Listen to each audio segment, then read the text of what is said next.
Boa noite, irmãos. Boa noite. Tudo bem? Estamos bem, né? Muito feliz, Dani, com a sua presença aqui e ansioso para domingo que vem. Então, hoje eu quero falar um pouquinho sobre algo que eu falei a última vez que eu estive aqui pregando, que já faz acho que um bom tempinho, né? Acho que alguns meses, talvez uns 4 meses, não sei, ou mais. Que eu acredito que seja algo que nós temos que nos voltar todos os dias, constantemente, que é o Evangelho de Cristo.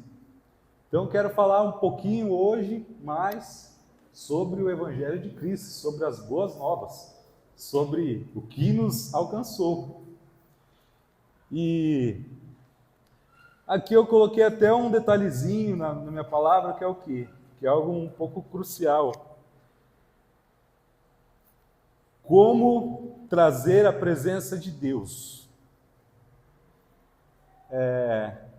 Por que eu estou deixando essa perguntinha? Se como antes denota uma pergunta, né? Porque muitas vezes nós nos enganamos, nós não percebemos e estamos vivendo, às vezes, um evangelho que não é o evangelho verdadeiro, que é muito fácil da gente se perder se a gente não prestar atenção. Eu quero falar um pouquinho disso hoje. Então, para a gente começar, vamos abrir em Gálatas 3. Gálatas capítulo 3, versículo 1.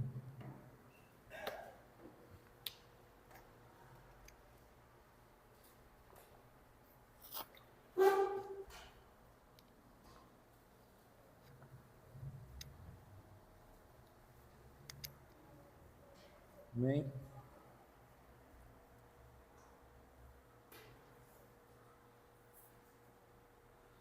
A gente vai ler 5 versículozinhos e a palavra vai estar embasada nesses 5 versículos.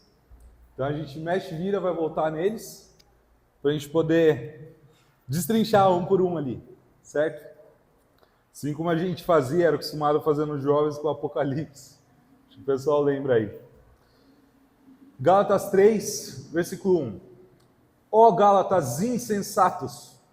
Só para a gente entender o contexto, aqui é Paulo pregando a igreja de Gálatas, tá? Então, ó Gálatas insensatos, quem os enfeitiçou? Não foi diante dos seus olhos que Jesus Cristo foi exposto como crucificado?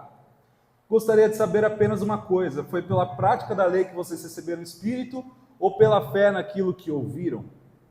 Será que vocês são tão insensatos que, tendo começado pelo Espírito, querem agora se aperfeiçoar pelo esforço próprio?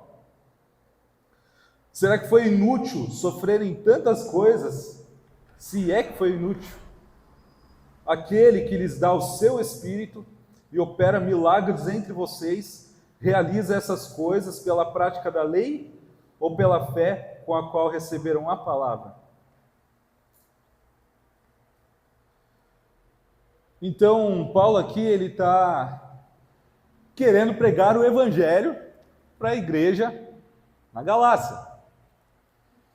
Então, o evangelho é só para quem não é evangélico? Não. O evangelho, ele deve ser pregado todos os dias aos evangélicos. Então, o evangelho deve ser algo que nos alcança todos os dias. Por quê? E onde eu quero bastante enfatizar referente a isso. O que estava acontecendo lá, o contexto era o quê?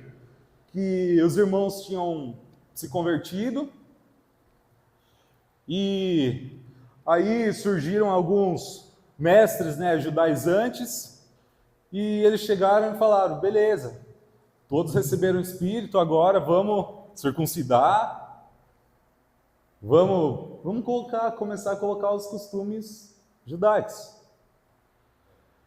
E aí Paulo, ele chega e já dá direto na lata. Gálatas insensatos, quem os enfeitiçou? Paulo falou que eles foram enfeitiçados por esses mestres judaizantes. Por quê? Quer dizer que eles estavam no mundo? Quer dizer que eles esqueceram tudo que foi pregado? Não. Eles só colocaram um a mais. O que é esse a mais? Agora que eu recebi o Evangelho, agora eu vou fazer isso, isso, isso, isso. Não, está errado. Está errado. O Evangelho que nós recebemos, ele não deve ser algo passado. Eu recebi o Evangelho, recebi o Espírito Santo em mim, e agora vai ser assim, assim. Não, está errado. O Evangelho deve ser algo que foi passado quando nós recebemos, e ele é presente todos os dias das nossas vidas. É ele que nos santifica. Então, se a gente tentar colocar qualquer coisa, oração, jejum, louvor, no lugar do Evangelho, a gente não está vivendo o verdadeiro Evangelho.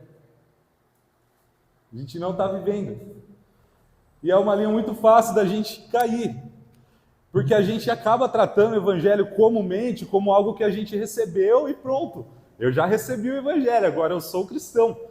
Eu já desci as águas, agora eu acredito em Cristo. Então agora, como eu já recebi o Evangelho, vamos falar disso, disso, disso? Vamos falar daquilo, daquilo, daquilo? Não. Aqueles costumes que a igreja da Galácia estava começando a fazer, que foi que os mestres trouxeram referente aos costumes judaicos, quer dizer que tinha problema? Não, mas aquele pessoal da igreja da Galácia, eles eram gentios. Eles não tinham por que fazer aqueles costumes judaicos. O fato deles trazerem para si aqueles costumes judaicos é como se eles estivessem falando que eles precisavam daquilo para ser salvos. É como se eles estivessem se salvando através daquilo que eles estavam fazendo. Isso às vezes parece algo que a gente sabe, mas o óbvio precisa ser dito. Por quê? Quando acontece uma coisa difícil nas nossas vidas, uma situação complicada, qual é a primeira coisa que a gente faz? Agora eu vou orar mais, eu vou jejuar mais. Então quer dizer que a minha oração e o meu jejum é que move as coisas? E por isso quer dizer que a gente não deve orar e jejuar? Não. A situação está...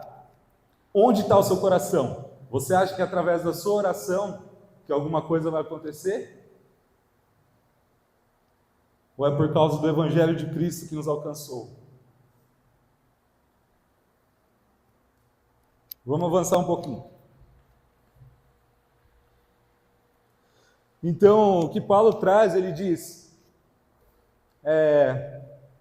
Então eles estavam usando ali o judaísmo como um meio para tornar parte do povo de Deus. E Paulo, com essa palavra, ele basicamente diz que nós não nos tornamos povo de Deus pela circuncisão, mas pela fé em Jesus. Somos aceitos por Deus por meio de receber o Evangelho. Então lá eles já criam, porém chegaram os mestres e passaram a ensinar as coisas a mais. O problema é sempre esse a mais. Então nós não precisamos, nós não podemos e nós jamais devemos usar qualquer outra coisa a não ser o sangue de Jesus para nos aproximar de Deus. A única coisa que deve nos aproximar de Deus é o sangue de Jesus. Somente o sangue de Jesus nos aproxima de Deus. Então não é alguma coisa acrescida, ou alguma coisa que a gente tome como meio para nos achegar a Deus. A única coisa que pode nos fazer chegar a Deus é o sangue dele. Ele já fez tudo. Então, olha o versículo 1. Vou ler o versículo 1 com calma de novo. Ó Gálatas insensatos, quem os enfeitiçou? Não foi diante dos seus olhos que Jesus Cristo foi exposto e crucificado? Então, aqui, quando ele fala... Não foi diante dos seus olhos que Jesus Cristo foi exposto e crucificado? É algo até engraçado de se pensar. Não sei se vocês já prestaram atenção nisso ou não, mas esse povo que ele estava pregando, o povo da Galácia, eles não viram literalmente Jesus sendo crucificado. E por que ele fala isso? Não foi diante dos seus olhos que Jesus Cristo foi exposto e crucificado? Porque por meio do Evangelho... Quando alguém recebe verdadeiramente o Evangelho, quando nós tomamos da ceia, É como se Jesus estivesse sendo crucificado naquele momento diante de nós. Por isso nós nos tornamos testemunhas vivas do que Cristo fez. Quando nós tomamos da ceia, é como se ele estivesse naquele momento morto, todo ensanguentado na nossa frente.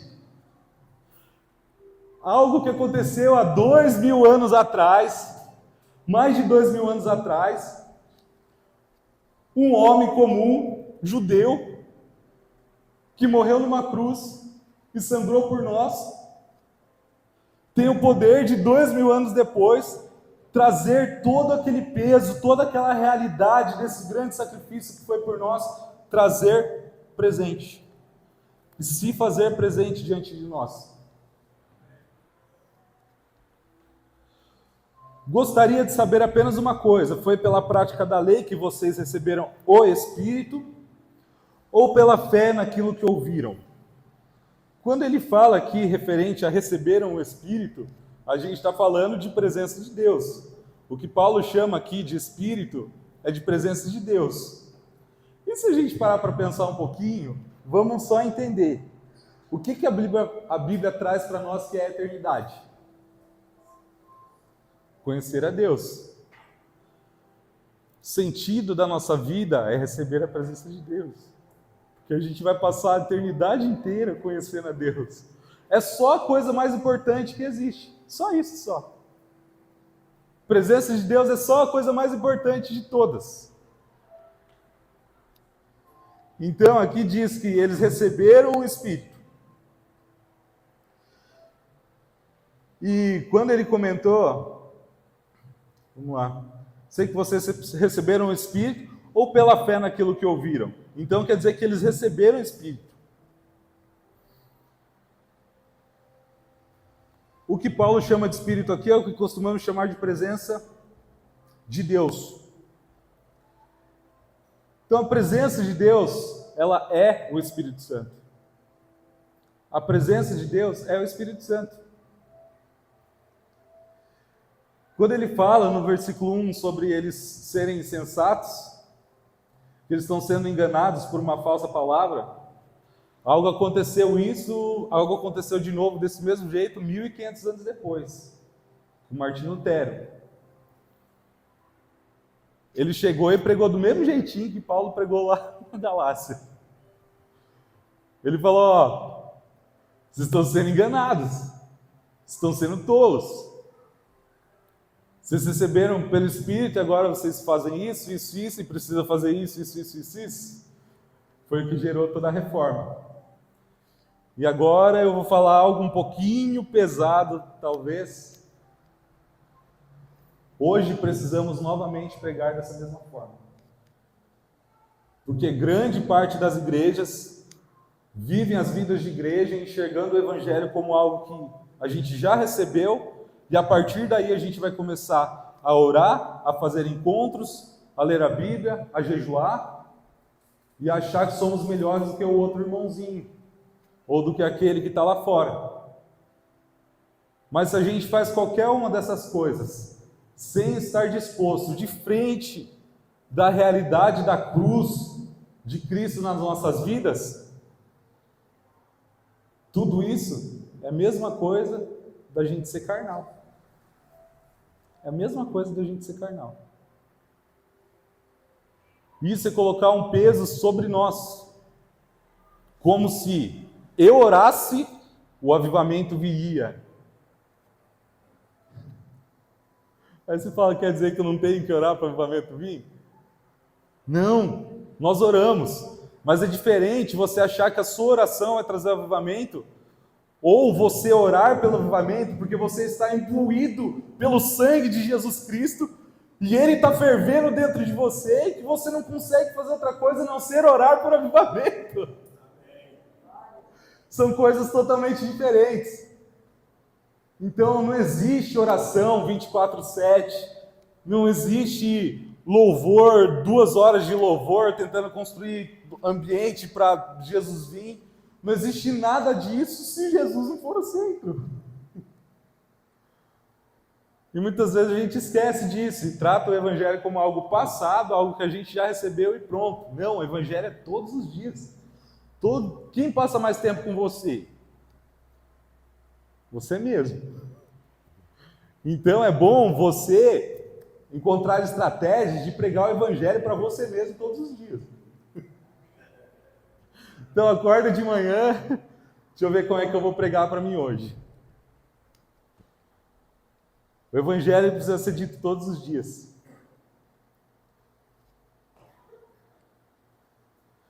Então quando ele fala, vocês receberam, todos que estamos aqui, a gente recebeu o Espírito Santo uma vez, certo? Senão nós não estaríamos aqui. Todos aqui fomos encontrados por esse grande amor. E quando a gente recebeu o Espírito Santo, que é a presença de Deus, que é essa coisa mais importante do mundo, foi porque a gente obedeceu? A gente nem conhecia, como que a gente ia obedecer? Então o evangelho que nos alcançou veio por meio dele, por meio da cruz dele, não por algo que a gente faça, é de graça, nós recebemos.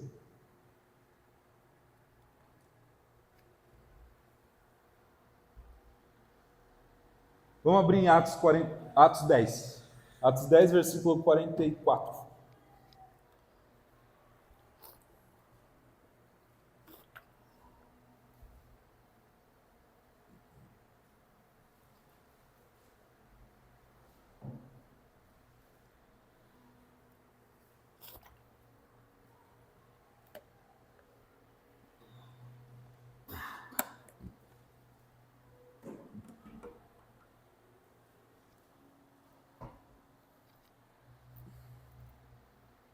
Amém? Atos 10, 44.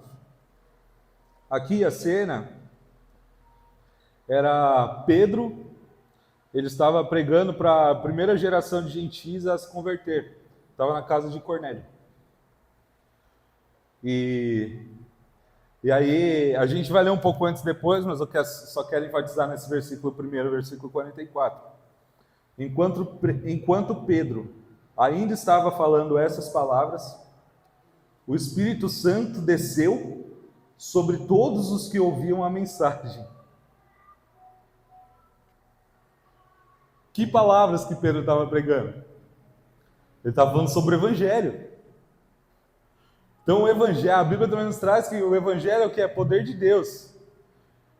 Através do Evangelho, o Evangelho ele é suficiente para trazer a presença de Deus.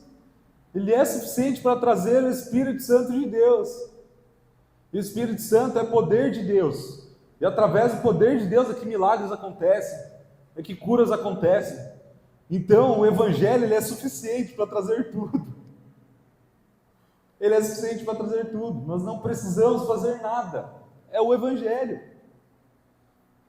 Tudo o que podemos fazer é nos deparar de frente com esse Evangelho lindo, maravilhoso e não sair mais de lá.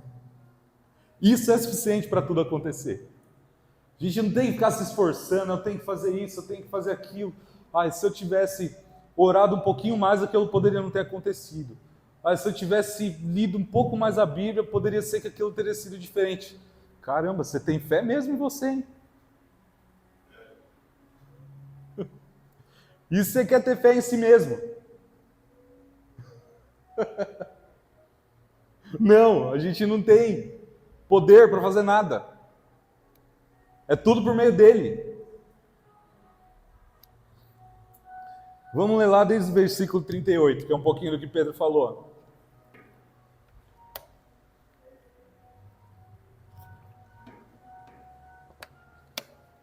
Como Deus ungiu a Deus de Nazaré com Espírito Santo e poder. Espírito Santo e poder. Novamente. E como ele andou por toda parte, fazendo bem e curando todos os oprimidos pelo diabo, porque Deus estava com ele. Nós somos testemunhos de tudo que ele fez na terra, dos judeus em Jerusalém, onde o mataram, suspenderam-o num madeiro. Deus, porém, o ressuscitou no terceiro dia e fez que ele fosse visto, não por todo o povo, mas por testemunhas que designaram de antemão, por nós que comemos e bebemos com ele depois que ressuscitou dos mortos. Ele nos mandou pregar ao povo e testemunhar que este é aquele a quem Deus construiu juiz de vivos e de mortos. Todos os profetas dão testemunho dele, de que todo aquele que nele crê recebe o perdão dos pecados mediante seu nome. Enquanto Pedro estava falando essas palavras, o Espírito Santo do Senhor desceu sobre todos os que ouviam a mensagem. O Evangelho é suficiente. O Evangelho é suficiente. Os judeus convertidos que vieram com Pedro ficaram admirados de que o dom do Espírito Santo fosse derramado até sobre os gentios. Foi a primeira geração de gentios a serem convertidos, a receberem o Espírito Santo, pois os ouviram falando em línguas e exaltando a Deus. Evangelho, eles receberam o Espírito Santo através do Evangelho. Isso fez com que eles falassem em língua e exaltassem a Deus. Então nós não precisamos exaltar a Deus e falar em línguas. Nós temos que nos encontrar com o Evangelho. E isso vai nos fazer falar em línguas. A seguir, Pedro disse: pode alguém negar a água, impedindo que sejam batizados? Eles receberam o Espírito Santo como nós. Então ordenou que fossem batizados em nome de Jesus Cristo. Depois pediram a Pedro para que ficassem com eles alguns dias. Já foram batizados lá mesmo. Não teve curso de batismo, não. Recebeu o Espírito Santo, foi batizado, desceu as águas.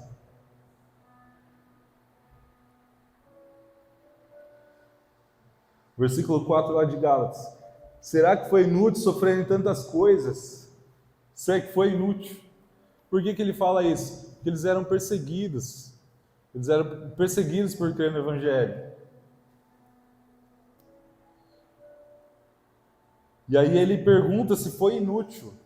Se ele está chegando ao ponto de perguntar se foi inútil, ele está querendo dizer que aquele evangelho que eles estavam vivendo agora era a mesma coisa de nada. Então esse evangelho que é receber a Jesus Cristo e um evangelho pressuposto, que é o quê? A gente pressupõe que as pessoas que estão aqui já são crentes, então agora a gente vai orar, agora a gente vai jejuar, agora a gente vai marcar reuniões, agora a gente vai fazer louvorzões.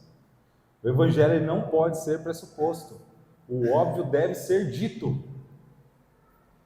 O óbvio deve ser dito. O que é o óbvio?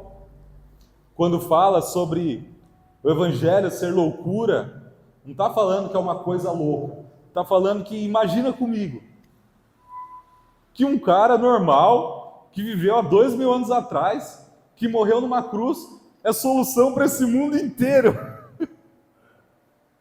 Isso é loucura. Isso é loucura. Um cara que viveu há 2000 anos atrás, um cara simples, normal, comum, ele é a solução para a nossa vida inteira e para a nossa eternidade. Isso é a loucura do Evangelho.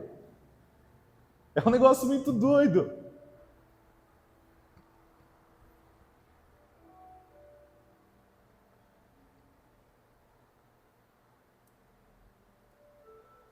Amém. Então a chave para a liberação da presença de Deus, ela está apenas em Jesus. Não está no nosso esforço de ficar orando, de tentar conseguir trazer a presença dele. Não tem nada que nós façamos que consiga trazer a presença dele. Só existe Jesus. Ele é tudo.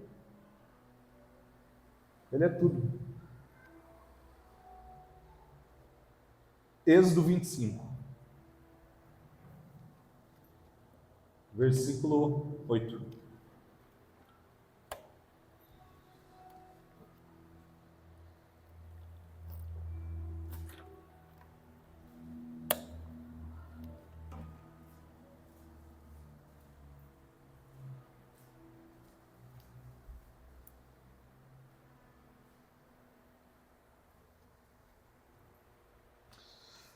E farão um santuário para mim, e eu habitarei no meio deles. Isso é o plano de Deus. E uma missão para nós. Então nós queremos cooperar para que ele habite, mas tem um padrão, existe um padrão para que ele habite. Não é assim. Qual é o padrão para que ele habite? Façam tudo como eu lhe mostrar, conforme o modelo do tabernáculo e de cada utensílio. Então ele veio e falou: faz o santuário para mim, que eu vou habitar. Mas não é de qualquer jeito. Você vai fazer desse jeito, desse jeito, desse jeito e desse jeito. E aí vamos pular lá para Êxodo 40, versículo 33.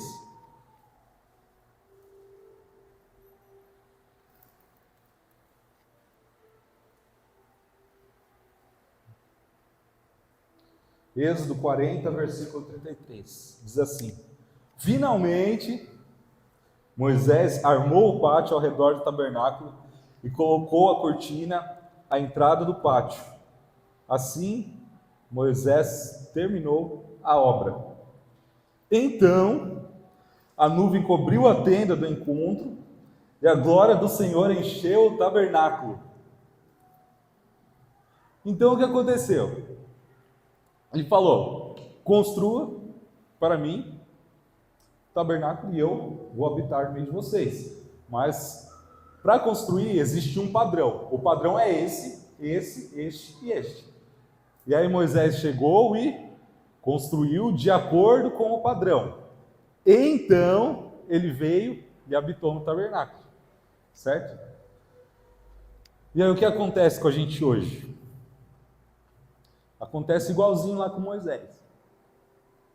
A gente quer construir um padrão para Deus vir habitar.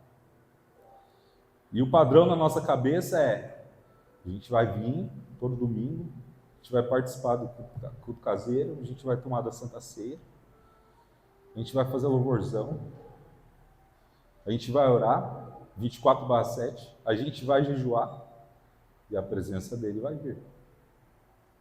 Isso é o que a gente tenta fazer hoje.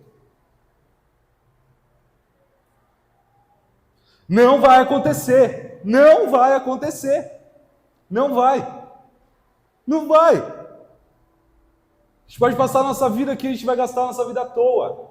Não vai acontecer. Por quê? Porque todos pecaram e destituídos estão da glória de Deus. Todos nós pecamos.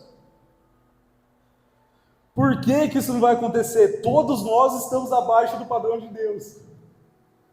Qualquer uma dessas coisas que a gente faça está abaixo do padrão que Deus estabeleceu. A gente não vai conseguir estabelecer o padrão de Deus para que a presença dele venha, para que a presença dele alcance este lugar. E agora, o que a gente faz? Eu vou ler lá o 33 de novo. Finalmente, Moisés armou o pátio ao redor do tabernáculo e colocou a cortina na entrada do pátio. Assim, Moisés terminou a obra. Assim, Jesus completou a obra. E a obra da cruz dele traz a presença de Deus e faz com que a presença possa habitar entre nós. A chave não é a gente imitar Moisés. Jesus, muito maior que Moisés, completou a obra. Então, antes Moisés tinha completado a obra, agora Jesus ele já completou a obra. A gente não tem um padrão para a gente conseguir fazer as coisas de acordo com o padrão de Deus e a presença vir. Foi esse o motivo dele ter mandado Jesus. Jesus veio e completou a obra no padrão de Deus. Já está pronta. Está tudo prontinho. A obra está pronta, está completa. Então, quando a glória desce? Só a gente crê na obra. Só a gente crê que a obra já foi feita. Só a gente acreditar. Só a gente acreditar que ele já completou a obra.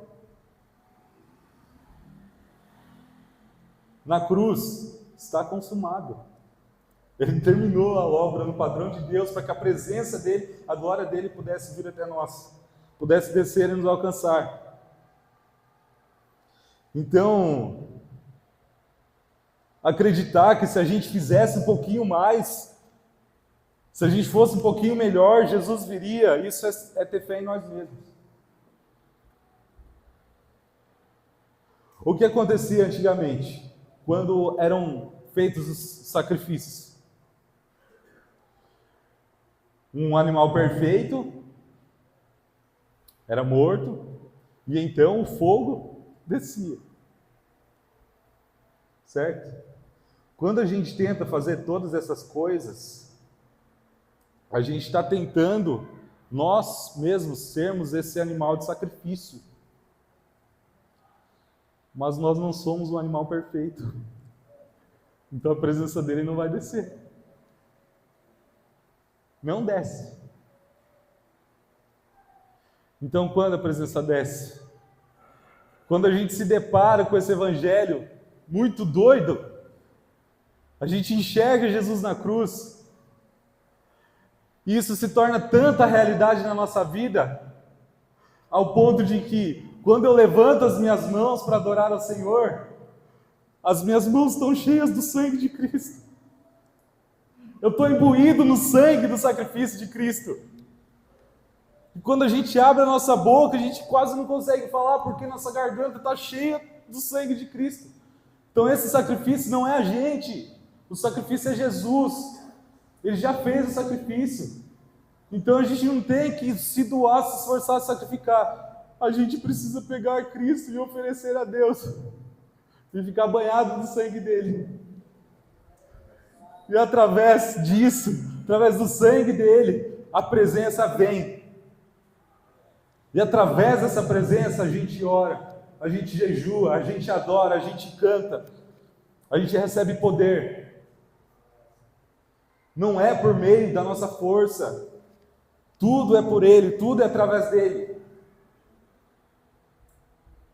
Então, como é um sacrifício espiritual a Deus? Não é eu me sacrificar, é quando o meu cântico, o meu ser, a minha vida está ensanguentada com o sangue de Jesus.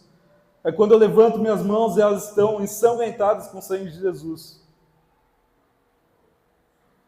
Isso nós... É bom que valorizemos a ceia. A ceia é como se Jesus estivesse crucificado ali, naquele momento na nossa frente.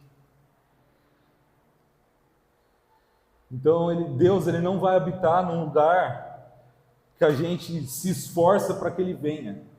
Ele não vai habitar nesse lugar. Ele vai habitar num lugar que ele mesmo construiu. E ele já construiu, já está consumado. É só nós crermos.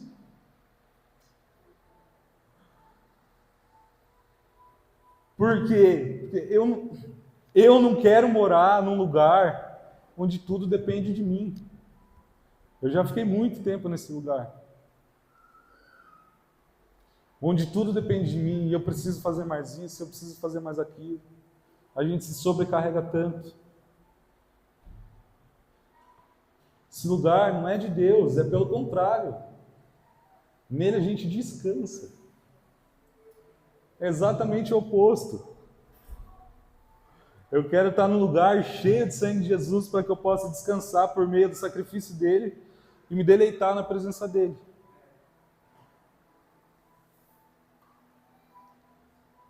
Então lá atrás existiam promessas, existiam apontamentos de Deus com o povo. Façam isso e receberão isso. Façam isso e acontecerá isso. Cumpram isso e será abençoado, será sarado. Hoje, as coisas são diferentes. Qual é o problema? Quando a gente olha lá para trás,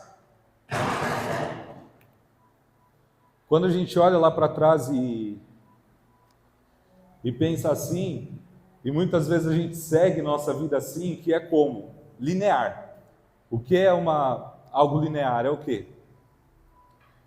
Bom, meu caso, eu quero passar no concurso público, então eu vou estudar, me esforçar e vou passar. E passei, e assumi. Então, muitas coisas funcionam na linearidade. Mas essa linearidade, ela é limitada na nossa força humana. Então isso não vai se aplicar para que a gente consiga chegar a Deus. Não vai. Não vai. Então não é eu vou orar bonitinho, eu vou dobrar bastante meu joelho, vou fazer uma devocional e a presença de Deus vai vir. Não vai funcionar. Não vai, não é linear. Esse é o sentido de foi para a liberdade que Cristo nos libertou. Esse é o sentido de sermos libertos. Esse é o sentido de ter liberdade. Por quê? Se fosse o contrário, a gente não seria liberto, a gente seria escravo das nossas próprias orações. A gente seria escravo da nossa própria religiosidade. Então hoje o que ele nos promete é o quê? Ele não nos promete prosperidade, uma vida em abundância, que a gente não vai ter dificuldade. Não. Ele garante que vai estar com a gente em todo momento. E ele resolve o problema da nossa vida, que é o pecado. Então ele nos coloca num lugar que era impossível a gente conseguir fazendo. Ele nos coloca em paz para com Deus. Toda essa culpa que às vezes a gente sente quando faz algo errado, nos sentimos distante de Deus, e realmente nos sentimos. A Bíblia fala que o pecado distancia de Deus. Acontece que o sacrifício dele na cruz serviu para os pecados passados, presentes e futuros. Nós só temos que estar diante da cruz. Só isso. Estando diante da cruz, quando Deus olha para nós, está enxergando o sacrifício perfeito. Ele enxerga em nós o mesmo que ele enxerga em Jesus, porque a gente está imbuído de sangue dele. Então não existe culpa. Esse é o sentido de sermos justificados pelo sangue. Então hoje o que ele promete é estar do nosso lado em todos os momentos. Por que eu falo isso? Porque é perigoso, às vezes a gente cai muito. Quantas vezes a gente não ouviu, inclusive, vou dar um exemplo, só um exemplo. Um provérbio bastante famoso, e é importante, é bastante verdadeiro, mas às vezes a gente trata um pouco diferente, que é o quê? Só um exemplo. Ensine o seu filho no caminho que deve andar, quando crescer não se desviará dele. É um provérbio, e é verdade. Você pega uma estatística aí, 200 crianças que você ensinou certinho, a chance vai ser muito menor daquela criança não dar certo do que alguém que você ensinou errado. Mas qual que é o problema disso? Aí existem muitos cristãos que olham para esse provérbio e às vezes não deu certo, às vezes aconteceu alguma coisa e aquele filho não está aos pés da cruz, não está como aquele pai, aquela mãe queria, e ela começa a se culpar. Deus, o que eu fiz de errado? Eu não ensinei ele no caminho que ele devia andar, a culpa foi minha. Não, a culpa não foi sua. Você não consegue ensinar, você não consegue fazer nada. Você não consegue fazer nada. A gente não consegue fazer nada sem Cristo, nada. Essa culpa não é de Deus. Ele já morreu na cruz exatamente para limpar tudo isso, para limpar essa culpa que a gente sente. Então hoje ele nos oferece parceria. Estarei ao seu lado todos os dias. Estarei ao seu lado em todos os momentos. Se você analisar a vida dos apóstolos, dos grandes pregadores, o tanto de coisa difícil que aconteceu na vida deles. Então o cristianismo ele não é um sinônimo de agora vai dar tudo certo na minha vida, eu vou comprar um carro bom, eu vou morar bem, vou fazer... Não. Do mesmo jeito, referente à oferta, Deus te devolverá. Pode devolver, mas pode não devolver. E aí, vai afetar alguma coisa? E se ele não te abençoar financeiramente? Ele é menos Deus? Ele te alcançou menos por causa disso? Então tudo vem dele. Tudo é dele.